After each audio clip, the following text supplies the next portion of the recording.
Jesus, em reverência à palavra de Deus, e vamos abrir as nossas Bíblias na Epístola de Paulo aos Colossenses, no capítulo de número 1, Colossenses 1,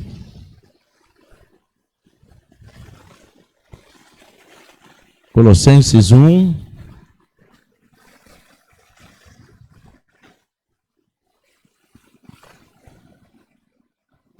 Colossenses 1, a partir do versículo 3. Aleluia. Colossenses 1, a partir do versículo 3, todos acharam? Diz assim a Bíblia Sagrada: Damos sempre graças a Deus, Pai de nosso Senhor Jesus Cristo, quando oramos por vocês, desde que ouvimos da fé que vocês têm em Cristo Jesus e do amor que vocês têm por todos os santos, por causa da esperança que está guardada para vocês nos céus. Desta esperança vocês ouviram falar anteriormente, por meio da palavra da verdade do Evangelho, que chegou até vocês. Esse Evangelho está produzindo fruto e crescendo em todo o mundo, assim como acontece entre vocês, desde o dia em que ouviram e entenderam a graça de Deus na verdade. Isso vocês aprenderam de Epáfras, nosso amado conservo e, em relação a vocês, fiel ministro de Jesus Cristo, o qual também nos contou do amor que vocês têm no Espírito. Versículo 9 agora. Por esta razão, também nós, desde o dia em que soubemos disso, não deixamos de orar por vocês e de pedir que transbordem do pleno conhecimento da vontade de Deus, em toda a sabedoria e entendimento espiritual. Dessa maneira, poderão viver de modo digno do Senhor para o seu inteiro agrado, frutificando em toda boa obra e crescendo no conhecimento de Deus. Assim, vocês serão fortalecidos com todo o poder, segundo a força da sua glória, em toda perseverança e paciência, com alegria, dando graças ao Deus Pai, que os capacitou a participar da herança dos santos na luz. Amém. Vamos orar.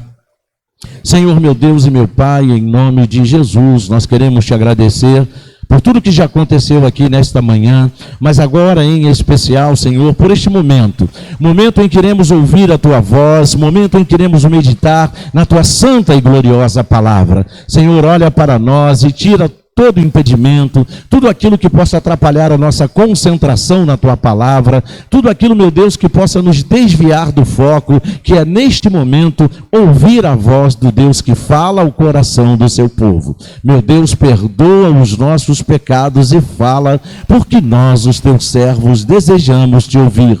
É isso que nós te pedimos e já te agradecemos, em o nome de Jesus, e que todos digam amém. Glória a Deus. Pode tomar o seu lugar em nome de Jesus. Meus queridos irmãos, Paulo, ele escreve esta carta para a igreja de Colossos. E ele divide esse recado, essa mensagem que ele passa para a igreja de Colossos e também para a igreja de Laodiceia, que era ali coladinho na cidade de Colossos. Ele divide esta carta em duas partes. A primeira parte desta carta é uma parte doutrinária, onde Paulo ensina coisas profundas acerca de Jesus Cristo para os crentes de Colossos. E a segunda parte da carta é a parte prática, onde Paulo ensina as pessoas a viverem de acordo com aquilo que aprenderam na primeira parte da carta. Só que, meus queridos irmãos, ele focaliza o Cristo da igreja nessa carta. Na carta de Efésios, ele focaliza a igreja de Cristo. Aqui nesta carta aos Colossenses, ele focaliza o Jesus da igreja, o Cristo da igreja, o cabeça da igreja. Só que antes dele passar para essas duas partes, tanto a parte doutrinária quanto a parte prática, ele então faz uma oração pelos crentes da igreja de Colossos. Ele faz uma oração pedindo o que nessa oração? Pedindo para que algumas características que são importantíssimas na vida de uma igreja, na vida de um cristão, não faltassem naquela igreja. Então você perceba a sabedoria de Deus. Deus, ele vai passar doutrinas profundas acerca de Jesus, e Deus, ele vai passar ensinamentos práticos para a vida daquela igreja, para a vida daquele povo. Mas antes, Deus percebe que algumas coisas precisam estar ainda mais arraigadas, ainda mais fortalecidas no coração dos irmãos da igreja de Colossos. Então ele faz essa oração, e no teor dessa oração do apóstolo Paulo, a gente percebe então que características Deus espera que uma igreja tenha, e essa igreja que foi direcionada para Colossos e para Laodiceia também foi direcionada para todas as igrejas de Jesus Cristo espalhadas pela face da terra, inclusive a igreja de Nova Vida em Itaipu. Então Deus traz ali no teor dessa oração da carta aos Colossenses as características importantíssimas que uma igreja precisa ter bem definidas, que um crente precisa ter bem definidas no seu coração, para que ele possa então avançar no restante do aprendizado da doutrina cristã e também na prática dessas doutrinas. E eu quero ver exatamente com você algumas dessas características que a gente pode ver nesta oração da epístola aos Colossenses, que serve para todas as igrejas, para todos os cristãos, em qualquer época e em qualquer lugar dos quatro cantos desta terra.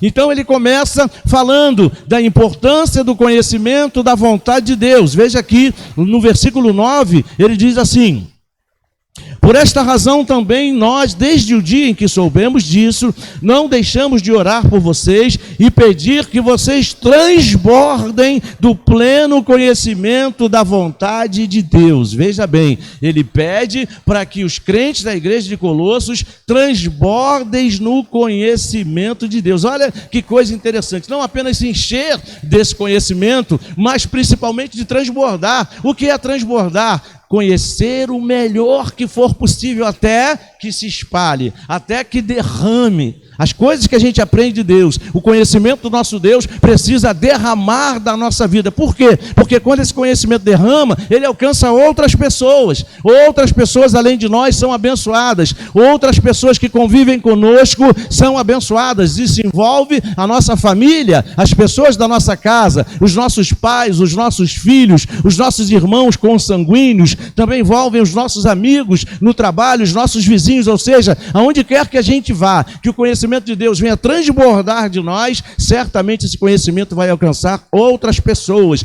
Deus quer que nós conheçamos a sua graça, meus irmãos. Olha que coisa maravilhosa, conhecer a graça de Deus. Não existe nada melhor do que a gente achar graça aos olhos de Deus. E quando é que a gente acha graça aos olhos de Deus? Quando a graça de Deus está sobre nós, e essa graça está sobre as nossas vidas. Não é à toa que a Bíblia diz: pela minha graça vocês são salvos. Aleluia. E ele ainda diz mais: isso não vem de vocês, essa graça não vem de vocês, essa graça é um dom de Deus. E o que é um dom? É um presente. Deus te presenteou com a sua graça, diga aleluia.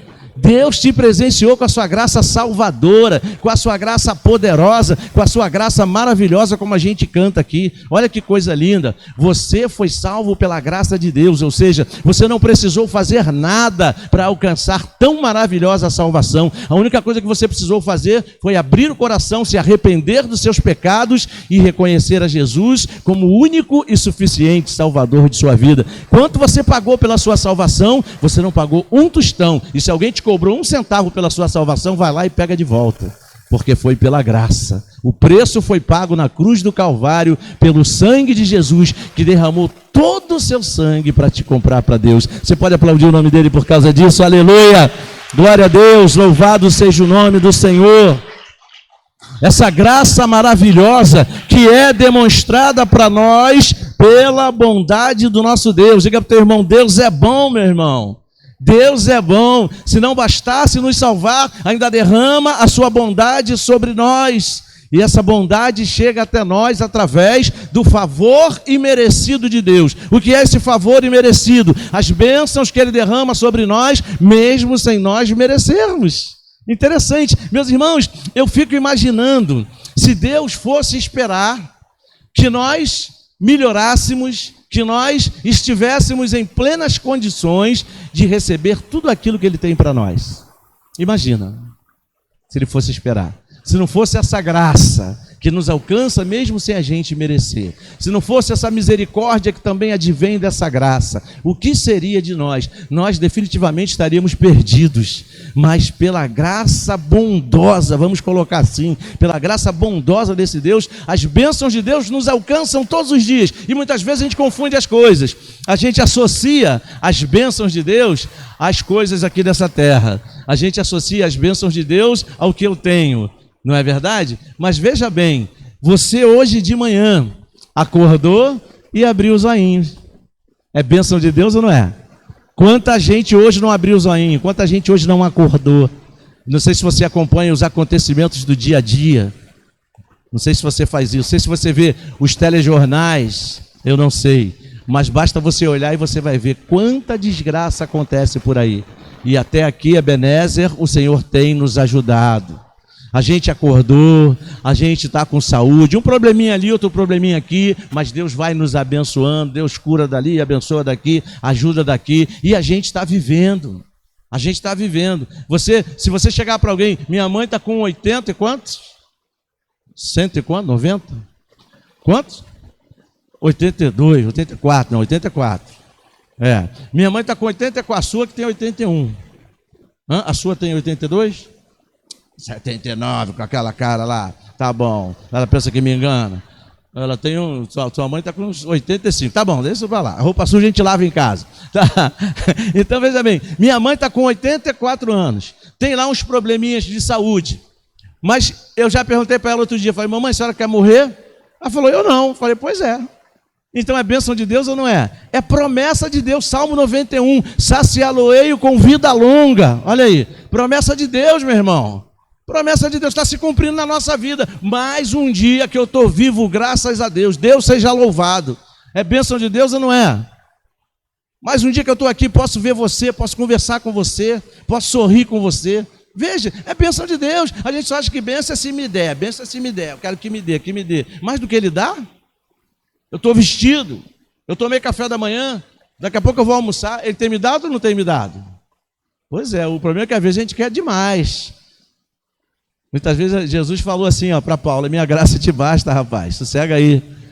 Então, meus irmãos, temos que aprender a vontade de Deus para nós, tudo que Deus faz para nós, tudo que Deus planejou para nós, tudo que Deus faz na nossa vida é bom, porque a Bíblia diz que a vontade dele é boa, perfeita e agradável, e isso não se discute. O que Deus espera é que a gente creia mais em Jesus Cristo, amemos mais a Jesus Cristo. E como é que eu demonstro que eu amo a Jesus Cristo? Guardando os mandamentos dele e praticando. O que ele disse? Aquele que tem os meus mandamentos e os guarda, esse é o que me ama. Olha aí, que coisa linda. E ele diz mais, aquele que me ama será amado por meu Pai, eu também o amarei e me manifestarei a ele. Imagine Jesus Cristo se manifestando na sua vida. Você pode dar um glória a Deus? É tudo que você precisa, a manifestação da glória de Jesus. Se você tem a glória de Deus na sua vida, que se chama Jesus, você não precisa de mais nada. Glória a Deus. Aleluia. Aleluia. Por isso que ele faz essa oração pelas nossas vidas. Deus também quer que nós entendamos que ele quer sempre o melhor para nós. Romanos 12:2 trata disso. Transformai-vos pela renovação da sua mente. Mente transformada, gente, isso é lindo demais. O crente tem que ter essa noção que eu tenho que mudar a minha mente, eu tenho que mudar a minha maneira de pensar. Já não sou eu quem vivo, lembra? Mas Cristo é quem vive em mim. Então agora os meus pensamentos têm que ser subjugados aos pensamentos de Jesus, que são muito mais altos do que os meus, é o que diz a Bíblia. Então eu tenho que pensar agora pelos pensamentos. Isso não é fácil. A gente não está falando de coisas fáceis, isso não é fácil, mas é necessário. É necessário, a gente precisa fazer um sacrifíciozinho de vez em quando, mas parece que a gente não quer pagar preço. Parece que a gente, imagine se Jesus fosse como nós, não quisesse pagar preço, não teria cruz. Se não tivesse cruz, não teria salvação, e nós não estaríamos aqui adorando o Rei dos Reis. Então tem que pagar um preço sim, meus irmãos. Tem que fazer a nossa cota de sacrifício. Deus não quer mais sacrifício de animais, não quer mais sacrifício de sangue. Deus agora quer sacrifício de dedicação. Sacrifício de louvor, quer que a gente louve o nome dele, quer que a gente exalte o nome dele, quer que a gente obedeça os mandamentos dele, é isso que ele espera de nós. Então, Que sacrifício legal de fazer, hein? Que sacrifício legal. Obedecer a Deus, que tem tudo de bom para nós. Obedecer a Deus, que não pede que nós façamos nada que a gente não possa fazer. Olha que coisa legal. Imagine se Deus pedisse para a gente resolver as nossas próprias enrascadas que se tornam impossibilidades. Imagine se Deus fosse fazer isso. Dá teu jeito aí, resolve esse negócio aí. Imagine se Deus fosse fazer isso, mas Ele não faz isso. Ele resolve para nós. Ou nos ajuda a resolver na pior das hipóteses. Então a gente precisa entender isso. Por isso que Paulo ora dizendo que a gente precisa conhecer a vontade de Deus. Tudo que Deus quer para mim é bom. Então se eu conhecer a vontade de Deus e viver a vontade de Deus e praticar a vontade de Deus, qual vai ser o resultado de uma atitude boa, gente? Um resultado bom. Veja bem, por que a gente colhe resultados ruins na nossa vida? Porque a gente só quer fazer a nossa própria vontade. E nem tudo que a gente quer fazer está certo. Nem tudo que a gente quer fazer vai dar certo. Nem tudo que a gente quer fazer vai ter um bom desfecho. A Bíblia é clara quando ela diz que há caminhos que ao homem parece perfeito, mas ao final são caminhos de morte. O que isso quer dizer? Não vai dar em nada. Não vai resolver nada, não vai ajudar em nada. Então, quando a gente procura conhecer a vontade de Deus, o que acontece? Nós vamos fazer, agir e decidir segundo a vontade dele. E o resultado ele vai poder garantir. Vai ter um bom desfecho, vai ser bênção, vai ser vitória. Diga glória a Deus. Porque quando a gente se mete numa enrascada, a gente vai logo atrás de Deus pedindo a vitória. Aí Deus deve imaginar assim, isso é por minha conta, tá? Deus deve imaginar assim, era só seguir a minha vontade. Era só fazer como eu venho falando para ele um tempão, não dava nessa enrascada toda. Aí a gente vai para Deus chorar, um ano de choro, e faz, e acontece, para conseguir uma vitória que já estava na nossa mão. Era só obedecer a Deus. Você pode dizer aleluia? Glória a Deus. Segunda coisa que está nessa oração de Paulo, que ele faz por nós, o entendimento espiritual. É uma outra característica que tem que estar presente na vida dos crentes. Verso 9, volta lá. Colossenses 1, verso 9, diz assim, na parte B: por esta razão também nós, desde o dia em que soubemos disso, não deixamos de orar por vocês e de pedir que transbordem do pleno conhecimento da vontade de Deus em toda sabedoria e entendimento espiritual. Olha aí, olha que coisa tremenda, viu? Então, pelo menos aqui na nossa igreja, você vê o pastor falar muito nessa questão da vida espiritual, não é verdade? Pois é, olha aí. O texto diz, sabedoria e entendimento espiritual. Interessante. E o que é esta sabedoria? Meus irmãos, a sabedoria bíblica, a sabedoria que vem do céu, descendo lá do Pai das luzes, em quem não há mudança e nem sombra de variação. Essa sabedoria é a soma, veja bem, é a soma do conhecimento mais a prática desse conhecimento.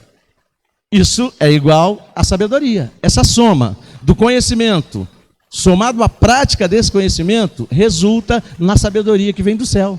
Olha aí, que coisa linda. Conhecimento de Deus, prática do conhecimento de Deus. Resultado, sabedoria do céu. Simples assim. E nós precisamos dessa sabedoria, porque a Bíblia chega a dizer que a sabedoria humana, puramente humana, chega a ser diabólica. Está lá na Epístola de Tiago. Chega a ser diabólica. Você percebe? Por quê? Porque ela deriva da nossa própria natureza humana. E a nossa natureza humana é como? É pecaminosa. Você está entendendo? Então, como é que uma sabedoria que deriva de uma natureza pecaminosa pode ser boa? Mas a sabedoria que vem de Deus é tratável. A sabedoria que vem de Deus dá bons frutos. A sabedoria que vem de Deus opera milagres. A sabedoria que vem de Deus abençoa vidas. Olha a diferença. Por isso que ele ora e pede para que a gente tenha essa sabedoria e o entendimento espiritual. Aleluia, sabedoria do céu sendo praticada na sua vida. Sabe qual vai ser o resultado disso? Uma vida abençoada. Pergunta para o teu irmão, você quer ter uma vida abençoada, meu irmão? Então peça a sabedoria a Deus, que a todos dá. Aleluia. Vamos lá na Epístola de Tiago, rapidamente. Epístola de Tiago, vai um pouquinho à frente aí. Aleluia. Epístola de Tiago, no capítulo de número 1, no versículo 5. Olha o que está escrito aí, ó. Tiago 1, versículo 5. Se, porém, algum de vocês, algum de nós, necessita de sabedoria, peça a quem? Peça a Deus, que a todos dá com generosidade. Olha aí, ó. Em algumas versões, a todos dá liberalmente. Que coisa linda! A todos dá com generosidade. E ele continua dizendo, deixa eu me achar aqui, e sem reprovações, ou seja, sem lançar no rosto, e ela lhe será concedida. E ele já diz, peça, porém, com fé, em nada duvidando, pois o que duvida é semelhante à onda do mar, impelida e agitada pelo vento. Essa pessoa não vai alcançar nada do Senhor, porque ela é indecisa e inconstante em todos os seus caminhos. Então veja bem, se pedir sabedoria a Deus com fé, Ele vai ter um prazer tremendo em te dar sabedoria. E como a gente precisa dessa sabedoria? A gente vive dias tão difíceis que temos que tomar decisões sábias. E aonde a gente tem buscado essa sabedoria? Meus irmãos, quero dizer uma coisa para você. Os nossos vizinhos podem ser muito bons, mas será que eles têm a sabedoria que a gente precisa para resolver as questões da nossa vida, as questões importantes? Meus irmãos, nós nascemos do Espírito, diga amém. Por isso nós somos seres espirituais, então a nossa sabedoria tem que ser espiritual. Tem que vir de Deus, tem que vir do céu, tem que ser uma sabedoria completamente diferente da sabedoria humana.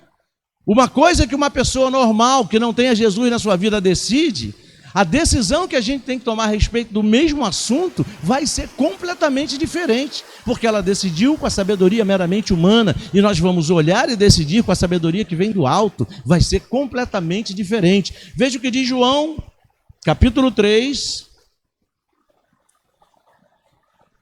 veja a diferença da sua natureza para a diferença da natureza daquele que não tem a Jesus. Evangelho de João, não somos melhores do que ninguém, mas a diferença na nossa vida é Jesus quem faz, amém? Glória a Deus. João capítulo 3, versículo 1 diz assim: havia entre os fariseus um homem chamado Nicodemos, um dos principais dos judeus. Este de noite foi até Jesus e lhe disse: Rabi, sabemos que o Senhor é mestre vindo da parte de Deus, porque ninguém pode fazer esses sinais que o Senhor faz se Deus não estiver com ele. Jesus então respondeu: em verdade, lhe digo que se alguém não nascer de novo, não pode ver o reino de Deus. Nicodemos então perguntou: como pode um homem nascer sendo velho? Será que pode voltar ao ventre de sua mãe e nascer uma segunda vez? Jesus respondeu: em verdade te digo, Nicodemos, quem não nascer da água e de quê? Da água e do Espírito não pode entrar no reino de Deus. O que é nascido da carne é o quê? E o que é nascido do Espírito é o quê? Pois é. O que é nascido da carne é carne, o que é nascido do Espírito é Espírito. Se nós nascemos da água e do Espírito, nós somos seres espirituais em nome de Jesus. Você está entendendo? E ele continua dizendo aqui, ó: não fique admirado por eu dizer, vocês precisam nascer de novo. O vento sopra onde quer, você ouve o barulho que ele faz, mas não sabe de onde ele vem nem para onde ele vai. Assim é todo que é nascido do Espírito. Olha aí, ó. Essa é a nossa condição. Então nós temos que buscar sim entendimento espiritual. Meus irmãos, Deus é Espírito, diga amém.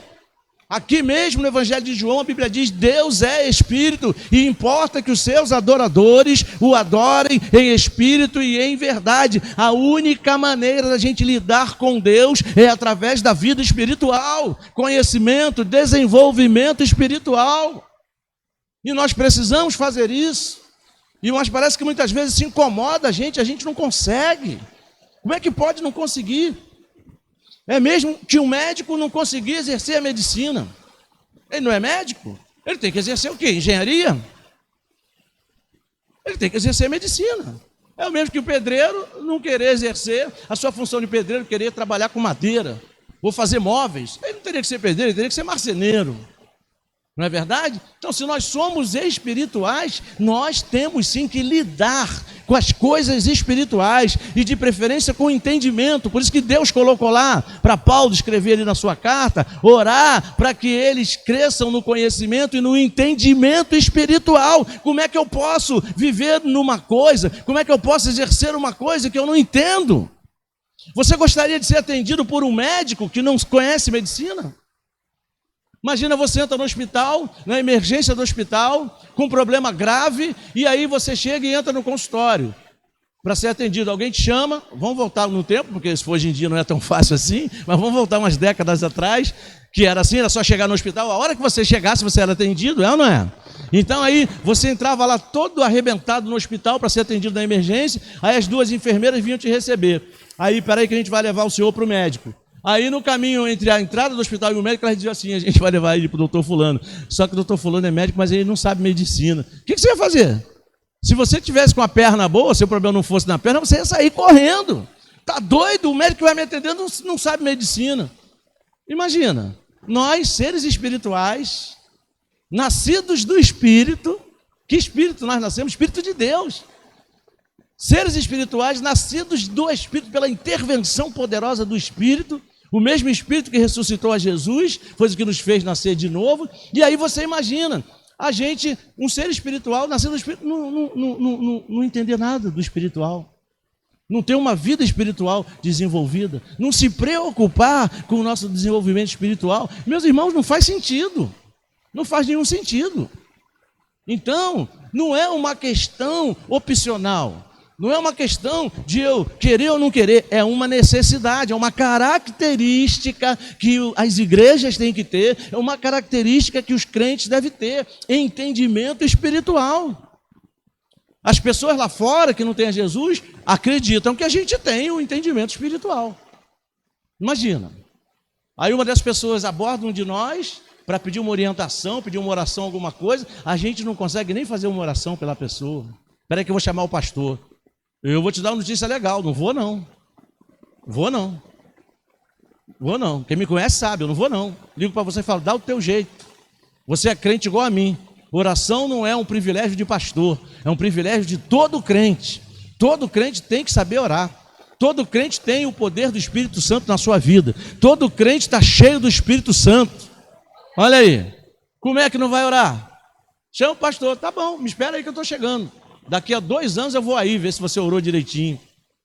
Está entendendo? Então, meus irmãos, a gente precisa ter essa noção. A gente tem que ter a vida espiritual. Eu não posso ter uma vida espiritual dependente dos outros. É igual marido e mulher. A minha esposa tem uma vida espiritual, eu não preciso não. É claro que precisa. Ou vice-versa. O meu marido tem uma vida espiritual, eu não preciso ter vida espiritual. Como é que você vai discernir as coisas espirituais que vão acontecer na tua casa? Quando o inferno estiver tentando fazer uma bagunça lá na tua casa, como é que vai ser? A tua casa vai estar desabando do teu lado, dentro do contexto espiritual, e você não tem reação nenhuma, porque você não tem entendimento espiritual. Coisas espirituais não se discernem na carne, bota isso no teu coração. A nossa luta não é contra sangue e carne, é contra os principados e potestades do mal, e contra essas coisas só se luta com o espiritual. Eu não vou matar o demônio com a espada, só a espada do Espírito mata o demônio, a espada de ferro não mata. Muito pelo contrário, não é? A espada do ferro pode gerar uma violência contra nós. Não é verdade? Não vai dar pedrada no demônio, vai lutar com ele com as armas espirituais, as armas que Deus te deu. Abra sua Bíblia comigo aqui, ó. 1 Coríntios capítulo 2. 1 Coríntios capítulo 2. Meu irmão, não tem jeito não, a gente tem que aprender. Não tem como correr disso não. Ou a gente aprende ou a gente vai ficar capenga o resto da nossa vida cristã. 1 Coríntios capítulo 2. Capítulo 2, versículo 10. A gente lida com o espiritual o tempo inteiro. 1 Coríntios capítulo 2, versículo 10 diz assim, ó.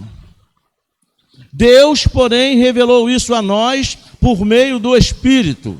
Vê que o Espírito aí está com letra maiúscula. Que Espírito é esse? Espírito Santo. Deus, porém, revelou isso a nós por meio do Espírito, porque o Espírito sonda todas as coisas. Olha aí, ó. Todas as coisas são todas as coisas. E todas as coisas da minha e da sua vida. Até mesmo as profundezas de Deus. Olha aí, ó. Pois quem conhece as coisas do ser humano, olha aí, presta bem atenção. Presta bem atenção para você aprender esse negócio, ó. Pois quem conhece as coisas do ser humano, a não ser o próprio espírito humano, que nele está. Olha aí. vê que esse espírito aí está com letra minúscula, o E, porque está falando do nosso espírito. Ele continua dizendo: assim, ninguém conhece as coisas de Deus a não ser o Espírito de Deus. Vê que esse espírito aí já está com maiúsculo, porque é o Espírito Santo, ok? E nós não temos recebido o Espírito do mundo, e sim o Espírito que vem de Deus, para que conheçamos o que por Deus nos foi dado gratuitamente. E ele continua dizendo: disto também falamos, não em palavras ensinadas pela sabedoria humana, olha aí, ó, mas ensinadas por quem? Pelo Espírito. Que Espírito? Com letra minúscula ou maiúscula? Então é o Espírito de Deus, mas ensinadas pelo Espírito de Deus, conferindo o quê? Coisas espirituais com espirituais. Versículo 14, ora, a pessoa natural, quem é a pessoa natural? É a pessoa que não tem a Jesus. A pessoa natural não aceita as coisas do Espírito de Deus, porque eles são loucura, e ela não pode entender essas coisas, porque essas coisas se discernem como? Espiritualmente. Olha aí, e ele continua dizendo no verso 15, porém, a pessoa espiritual julga todas as coisas, mas ela não é julgada por ninguém. Versículo 16, pois quem conheceu a mente do Senhor para que a possa instruir? Nós, porém, temos a mente de Cristo. Olha aí, você quer mais o quê? A mente de Cristo é natural ou é espiritual? É espiritual, porque Deus é Espírito, Jesus é Deus, você lembra disso? Então, meus irmãos, temos que ter e desenvolver a nossa vida espiritual. É uma característica que tem que ter na igreja, é uma característica que tem que ter na vida dos crentes. Então, vamos desenvolver a nossa vida espiritual, vamos colar com o Espírito Santo, vamos buscar crescer na graça e no conhecimento de Jesus, como a Bíblia diz, conhecereis e prosseguireis em conhecer o Senhor. Não basta eu chegar, abrir o meu coração, receber Jesus e acabou. Vou estar salvo, mas e a minha vida aqui na terra? Então a gente tem que receber a salvação e morrer. Ninguém quer isso. Então, a partir do momento que a gente recebe a salvação, a gente tem que procurar conhecer e prosseguir em conhecer o nosso Deus. Isso se chama desenvolvimento de vida espiritual. Praticar as coisas espirituais, pensar nas coisas lá do alto, como a Bíblia orienta. A nossa vida não pode se limitar apenas às coisas transitórias e passageiras aqui dessa terra, não, meus irmãos, porque a nossa casa não é aqui, a nossa terra não é essa, a nossa pátria está no céu. Você pode dizer glória a Deus e aplaudir o nome do Senhor por causa disso? Aleluia! Nunca podemos nos esquecer desta verdade, nós somos seres espirituais. 1 Tessalonicenses capítulo 5, vamos lá um pouquinho adiante. 1 Tessalonicenses capítulo 5, lá no versículo 23, glória a Deus. 1 Tessalonicenses 5, 23 diz assim, ó: o mesmo Deus da paz os santifique em tudo, e que o vosso, o quê? Espírito, alma e corpo sejam conservados íntegros e irrepreensíveis na vinda de nosso Senhor Jesus Cristo. Qual é a ordem que está aí mesmo? Corpo, alma e espírito? Não. Espírito, alma e corpo. Em todas as versões da Bíblia que você for ler, espírito, alma e corpo. O que isso quer dizer? Que você é um ser espiritual, que você possui uma alma e que você habita em um corpo. Amém? Essa é a tua condição diante de Deus. Terceira característica que os crentes precisam ter, e as igrejas: os frutos na obra de Deus. Está lá na oração de Paulo, versículo 10, volta lá em Colossenses capítulo 1, versículo 10 diz assim: dessa maneira poderão viver de modo digno do Senhor para o seu inteiro agrado, frutificando em toda boa obra. Diga para meu irmão, Jesus quer que você dê muito fruto na obra de Deus. Aleluia. Jesus quer que a sua igreja frutifique em nome de Jesus na grande obra que ele começou. Meus irmãos, olha só, que honra para nós como igreja, que honra para nós. Tudo que a gente faz hoje no reino de Deus, tudo que a gente faz para Jesus, na obra de Jesus, na obra de Deus, foi Jesus que começou a fazer. Olha que honra. Foi Jesus quem começou a fazer. O que a gente faz é simplesmente dar continuidade ao trabalho que Jesus começou. Isso é uma honra para qualquer um. Imagina você. Você está aqui, você é brasileiro, um cidadão brasileiro ou brasileira, e de repente você descobre no quintal da sua casa alguma coisa que Pedro Álvares Cabral começou a fazer no ano de 1500, quando descobriu o Brasil. Gente, e após? Foi Cabral que começou a fazer aquilo? Então eu tenho que continuar aquele negócio ali. Não é verdade? Herói do mar, nobre povo, nação valente e mortal. Então eu tenho que continuar a fazer aquilo ali após. Não é verdade? Foi Cabral que continuou a fazer. Para mim é uma honra. Eu vou lá no Museu Nacional e avisar que eu achei uma peça aqui que Cabral começou a fazer e eu estou continuando a fazer. Você ia ficar todo feliz, honrado. Imagine, aquilo não é nada em vista do que Jesus começou. Jesus começou a obra de salvação da humanidade. Você continua essa obra nos dias de hoje. Você pode dizer glória a Deus. Olha que privilégio, faça você o que fizer na obra de Deus, faça você o que fizer na casa de Deus, desde que você esteja envolvido na obra, você está trabalhando pela causa da salvação da humanidade, que Jesus um dia começou, e derramou todo o seu sangue por essa obra. Veja, e você é continuador dessa obra, que privilégio para nós, e a gente resiste tanto para fazer as coisas de Deus, a gente resiste tanto. Meus irmãos, por incrível que pareça, os crentes em nenhum tempo, em nenhuma época, você pode analisar os anais da história a partir de Jesus, e você não vai ver os crentes sendo chamados para ficar sentados só no banco da igreja sem fazer nada, não ora por ninguém, não abençoa ninguém, não se envolve na obra de Deus, não abraça os desafios da casa de Deus, não fala de Jesus para ninguém, não ama ninguém, você está entendendo? Que crente é esse? Está dando fruto? Está igual aquela figueira que Jesus mandou secar. Nunca mais nasça figo de você, nunca mais nasça fruto de você. Você é uma figueira inútil. Veja, e sabe o que a Bíblia chega a dizer? Que se a gente faz para Jesus, na obra de Deus, somente aquilo que a gente sabe que nós temos que fazer, nós continuamos sendo servos inúteis. Nós temos que ir além, nós temos que abraçar essa causa. Hoje, principalmente no nosso século, parece que a nossa vida, a vida das pessoas, passou a ter mais importância do que a obra de Deus. Gente, nunca foi assim. A obra de Deus sempre foi mais importante. Por isso que ela avançou, por isso que ela chegou até nós. Se as pessoas fossem colocar as suas vidas acima da obra de Deus, não teria igreja hoje, não teria salvação hoje. Mas hoje parece que nossa vida, nossa família, tudo é mais importante. Será que é assim?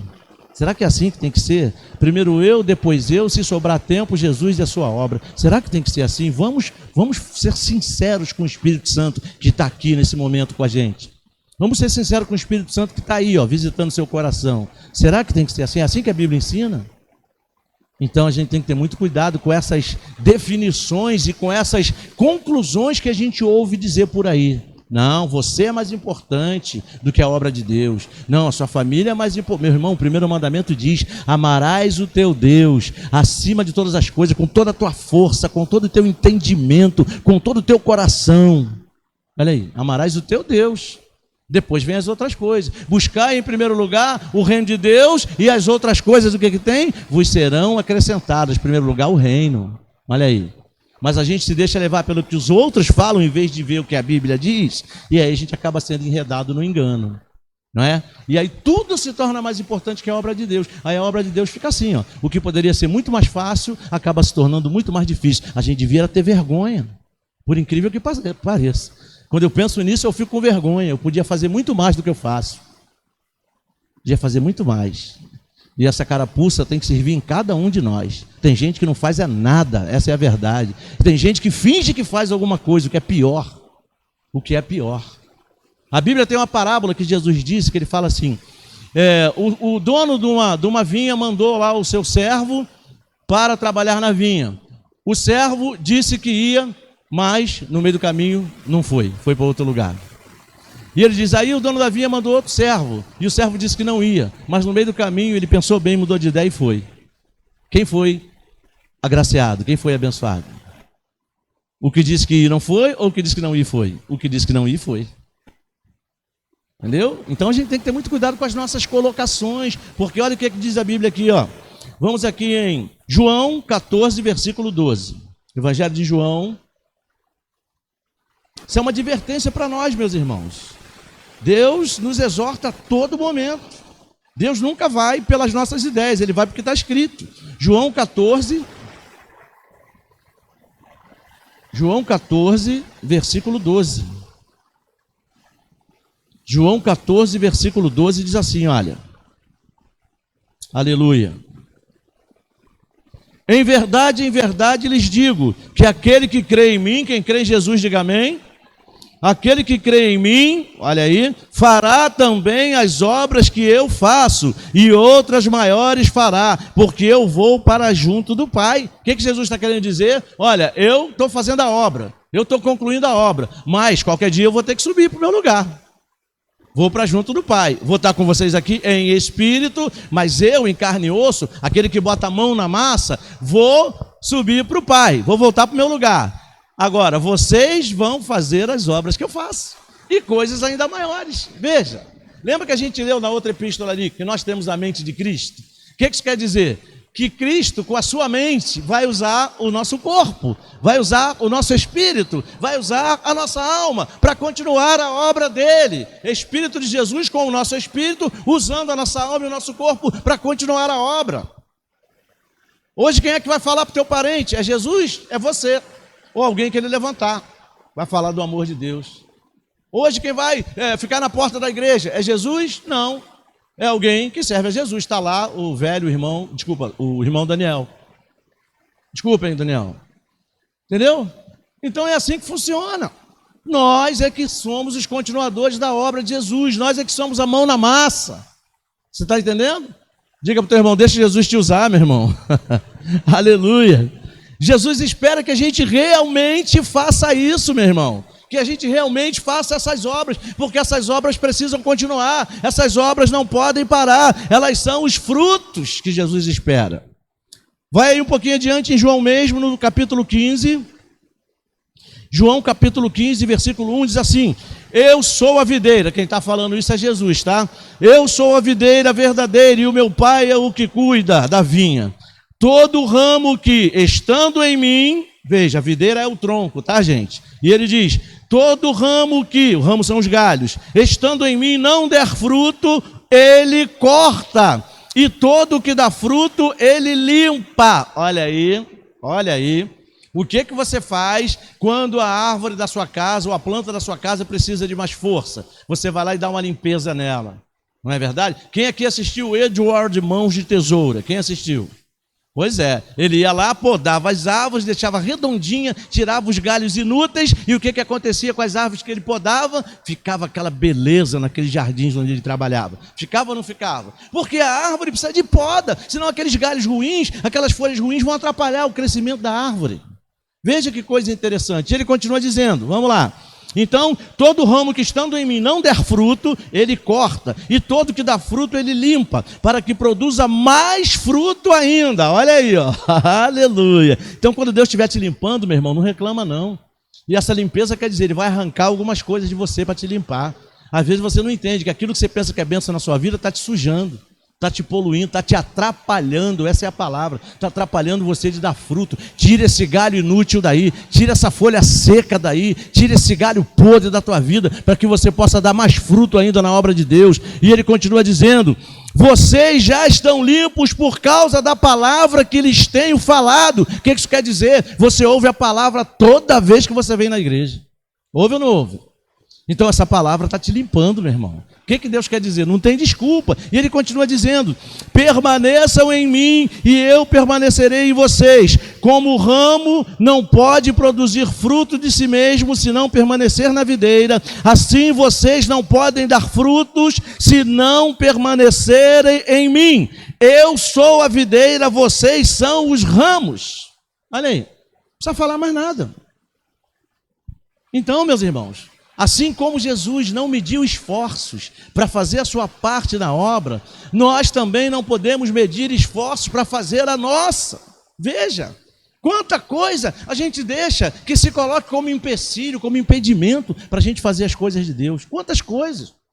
Até gente que até para orar tem dificuldade, orar pelos outros. Uns não conseguem mesmo porque nem lembram dos outros. Está lá orando, Senhor, meu Deus, meu Pai, o meu nome é Joaquim, tudo que eu quero é para mim. Não lembra de ninguém. Só pede, Deus me dá, Deus me dá, Deus me dá, Deus me dá. Não lembra nem de orar pelos outros. E outros, nem isso não fazem. Nem ajoelham para orar. Senhor, abençoa a minha igreja. Senhor, abençoa o meu pastor. Abençoa lá os diáconos da minha igreja, os líderes da minha igreja. Senhor, fortalece os diáconos e as diaconisas da minha igreja. Fortalece o pastor, cuida da saúde deles. Senhor, coloca sonhos no coração deles. Coloca, meu Deus, gente para ajudar eles a tocar essa obra. Dá a gente mesmo, usa a nossa vida. A gente é engraçado. A gente às vezes faz uma oração assim, ó. Senhor, na minha igreja precisa acontecer isso, precisa acontecer aquilo. Usa alguém não. Deus quer usar você. Deus quer usar você. Quando Deus te incomodou para orar, primeiro Ele quer usar você. E através de você, outras pessoas vão se levantar por causa de você. Agora, se você é aquele todo, o da esquiva, tem gente que é assim, tem trabalhador que é assim, é da esquiva, sempre se esquivando das coisas. Vou tentar me esconder aqui para ver se o pastor nem me vê, para não lembrar de mim, para não arrumar nenhuma coisa para a gente fazer. Gente, não pode, gente. Se tiver de evangelizar, tem que evangelizar. Se tiver de fazer um culto ao ar livre, tem que fazer. Se tiver de fazer isso ou aquilo, tem que fazer. Se tiver de fazer uma festa, tem que fazer. Se tiver de fazer culto, tem que fazer. Como é que a gente vai fugir disso? É a obra de Deus. É ou não é? É a obra de Deus. Como é que a gente vai fugir disso? Se a gente não estiver disposto a fazer essas coisas, a gente vai fazer o quê? Então vamos para a praia. Vamos para a praia. Então vamos pescar lá em Sem Peixe. Tem peixe lá? Não. Tem. Aí, até em Sem Peixe tem peixe. Se não tiver, Jesus bota. Bota peixe lá para a gente pescar. Tinha peixe lá no Mar da Galileia, onde Pedro estava pescando? Não tinha. Jesus falou, vai lá e joga a rede. O que aconteceu? Tinha um monte de peixe que Jesus fez de aparecer lá. Jesus é assim. Se a gente se colocar à disposição dele, os peixes vão aparecer. Você está entendendo o que Jesus está falando? É para te incomodar mesmo, meu irmão. É para te incomodar mesmo, para você sentir coceira. Tomara que você esteja se coçando aí, de tanto incômodo.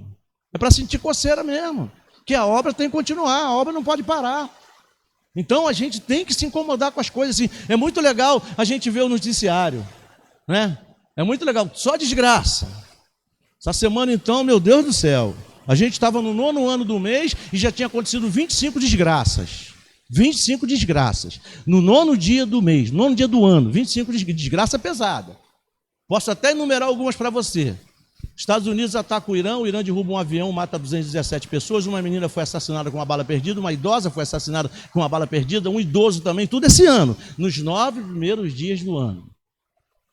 Mais uma criança aqui em Belfort Roxo que morreu de bala perdida, tem mais. 54 graus, a sensação térmica em Santa Cruz, gente lá quase morrendo de calor. Você acha que tudo isso é normal? Não tem nada de sobrenatural nisso tudo aí. E o que a gente tem feito? Nada, a irmã falou bem, a gente não tem feito nada, a gente está olhando a banda passar. Muitas vezes a gente vê essas desgraças e nem ter coragem de entrar no quarto para orar, a gente não tem. Ah, estou muito ocupado, me esqueci. Como é que a gente pode esquecer de umas coisas dessas, gente? Como é que você é o único que tem o poder de orar, de falar com Deus, você é o único que tem acesso direto a Deus. Aquelas pessoas não têm, mas nós temos. Somos sacerdotes do Deus Altíssimo. Nação santa, povo adquirido, sacerdócio real, temos acesso direto à presença de Deus. E o que a gente faz? Fica olhando. Isso é a obra de Deus, meu irmão. Isso é a obra de Deus. Culto na igreja, convida alguém. Para quê? Para quê? Para tirar eles dessa situação, para ouvir a palavra de Deus, para ter direito à salvação. Gente, obra de Deus não é só do pastor, não. A igreja não é do pastor. A obra de Deus não é só do pastor. A obra de Deus é da igreja. A igreja que faz. Muitas coisas a gente fica esperando pelo pastor. O pastor não pode fazer tudo sozinho, não. Pode não. O pastor não pode fazer tudo sozinho, não. O pastor precisa da ajuda da igreja. A igreja é o corpo. Meu corpo tem 2 mãos, 2 pés, uma barriga, aliás, um pouquinho avantajada, mas tem vários dedos, tem uma parte ajuda a outra. Não é a minha mente que faz tudo sozinho. Não é verdade? Essas partes me ajudam. Eu penso e minha mão vai lá e faz, eu penso com essa faz, penso com o pé se faz, eu ando, eu faço. Então, o corpo, a igreja é um corpo. A gente não tem que ficar esperando pelo pastor. Eu dou graças a Deus quando alguém toma uma iniciativa de alguma coisa. Pastor, isso assim, eu estou vendo. Você não imagina como isso é bacana. Agora a gente, quando começa a se esquivar, começa a se esconder das coisas, que a gente sabe que tem que fazer, sabe que pode fazer, sabe que pode ajudar, alguma coisa está errada. Alguma coisa está muito errada com relação à obra de Deus. Então vamos acordar. A gente está vivendo um novo tempo. Tem coisas aí para acontecer na Igreja de Jesus Cristo, no Brasil principalmente. Então vamos acordar, porque só Jesus Cristo tem a solução para todos esses problemas que você está vendo aí. Já está provado que, humanamente falando, não tem jeito. Mas Jesus Cristo é a solução para todas as coisas. A hora que Jesus voltar, tudo isso vai acabar. Pois é. E a gente vai para a glória com Ele, né? Mas e aqui, enquanto aqui? O que a gente está fazendo? Sabe por que Jesus ainda não voltou? Por causa da gente. Ele está esperando a gente fazer a nossa parte para Ele poder voltar. Então, quer que Jesus volte logo? Vamos fazer a obra de Deus. Vamos fazer a nossa parte. Vamos parar de ficar olhando a banda passar. Vamos lá, então. Quarta característica, já estamos quase terminando. O crescimento no conhecimento de Deus. Versículo 10, na parte B. Volta lá em Colossenses 1, versículo 10, na parte B, diz assim, ó. Dessa maneira poderão viver de modo digno do Senhor para o seu inteiro agrado, frutificando em toda boa obra e crescendo no conhecimento de Deus. Isso você já sabe, que é preciso conhecer a Deus e continuar conhecendo a Deus. O conhecimento de Deus, meus irmãos, é algo inesgotável. Você vai passar a tua vida inteira, se você viver 200 anos aqui na terra, você vai viver esses 200 anos procurando conhecer a Deus e sempre vai ter algo mais da parte de Deus para você conhecer. Tolo é aquele que diz, eu já conheço tudo de Deus. Coitado, ele está provando que não conhece nada. Aquele que diz que conhece tudo de Deus está provando que não conhece nada. Os conhecimentos de Deus são inesgotáveis. Quanto mais você se aprofunda em Deus, mais fundo você vai ter que ir. Mais profundidade vai ter para você ir, para conhecer esse Deus. Amém? Glória a Deus. Então vamos crescer no conhecimento de Deus. Quanto mais a gente conhece a Deus, mais a gente pode confiar nele. Quanto mais a gente conhece a Deus, mais a gente pode esperar nele. E a última característica, meus irmãos, que as igrejas precisam ter, que Paulo escreve para a igreja de Colosso e de Laodiceia, e que todo crente precisa ter, o fortalecimento pelo poder de Deus. Diga amém.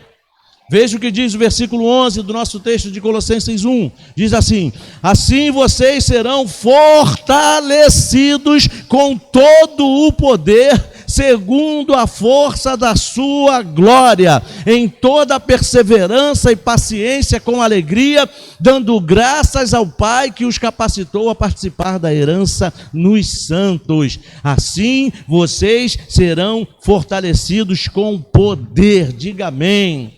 Veja que coisa linda. É tudo que nós precisamos, meus irmãos, para que a gente possa trilhar os caminhos dessa vida. Diante das dificuldades diárias, precisamos ser fortalecidos pelo poder de Deus. Eu me lembro que o próprio apóstolo Paulo disse, quando eu estou fraco, aí é que eu sou forte. E depois lá na frente ele disse, aprendi a viver contente em toda e qualquer situação, sei viver com falta e sei viver com abundância. Posso todas as coisas naquele que me fortalece. Aleluia. Só com a força de Deus a gente pode avançar. Só no poder do Espírito Santo a gente pode prosseguir. Por nós mesmos a gente não chega a lugar nenhum, porque nós somos fracos, nós somos debilitados, nós somos pequenos demais para conseguir fazer as coisas sozinhos. Precisamos ser fortalecidos todos os dias. Por isso que a gente precisa ter a percepção da presença de Deus na nossa vida. Deus está aqui comigo agora. Deus está comigo aonde eu estiver, em toda e qualquer situação. Eu sei que o meu Redentor vive e que se levanta na minha vida todos os dias para me fortalecer e me ajudar a continuar, me ajudar a prosseguir. Por isso que Jó aguentou passar por tudo que ele passou. Ele sabia, ele não precisava sentir. Se ele tivesse que sentir alguma coisa, o que você acha que ele ia sentir? Dor, coceira, estava cheio de pereba, não é? Cheio de ferida no corpo, todo machucado, se coçava com caco de telha de tanta coceira. Se ele fosse viver pelo que ele sente, o que você está sentindo, Jó? Dor. O que você está sentindo, Jó? Coceira. O que você está sentindo, Jó? Desgraça. Mas ele disse, eu sei. Ele não disse, eu sinto. Eu sei que o meu Redentor vive. Aleluia. Isso é lindo demais, meu irmão. Isso é lindo demais. E o Redentor de Jó é o mesmo do nosso. E o mesmo Redentor de Jó que vivia também está vivo. É Jesus Cristo. E Ele está em nós o tempo inteiro. A gente precisa ter essa percepção. Não importa se você está sentindo ou não. Ah, eu não estou sentindo a presença de Deus. E daí? O fato de você não estar sentindo não quer dizer que Ele não está com você. Vê a diferença de crer e de sentir? Vê a diferença de perceber e de sentir? Pois é. A gente precisa crer e perceber que Ele está com a gente. Assim Ele irá nos fortalecer todas as vezes que a gente precisar. E sabe quando a gente precisa dessa força? Todos os dias, porque os desafios que a vida nos impõe são diários. Todo dia tem decisão para tomar, todo dia tem coisa para resolver, e muitas dessas coisas são muito importantes. Diga para o teu irmão, Deus quer te ajudar, meu irmão. Mas em primeiro lugar, antes de mais nada, você precisa te ajudar, porque senão sabe o que a gente vai fazer? Desistir. E nós não somos do que desistem. Fala para o teu irmão, desistir nunca, meu irmão. Mas nós temos que nos fortalecer no Senhor e na força do seu poder. Fortalecer a nossa esperança, fortalecer a nossa perseverança, fortalecer a nossa paciência, fortalecer o nosso espírito, o nosso corpo, a nossa alma, tudo sendo fortalecidos no Senhor para que a gente possa prosseguir. E ele disse, se fortalecer na força da glória de Deus. Sabe quem é a glória de Deus? Ela tem nome, o nome dela é Jesus Cristo, amém? O nome da glória de Deus é Jesus Cristo. Jesus Cristo é a própria glória de Deus. Então, meus irmãos, que nós, como igreja, e principalmente como crentes que somos em Cristo Jesus, possamos desenvolver em nós todas essas características, para que a gente possa, então, estar vivendo de modo digno para o inteiro agrado do Senhor. E assim podermos, então, frutificar em toda boa obra, em tudo aquilo que Deus quer fazer em nós, por nós e através de nós. Amém? Vamos ficar de pé em nome de Jesus. Que Ele te abençoe poderosamente.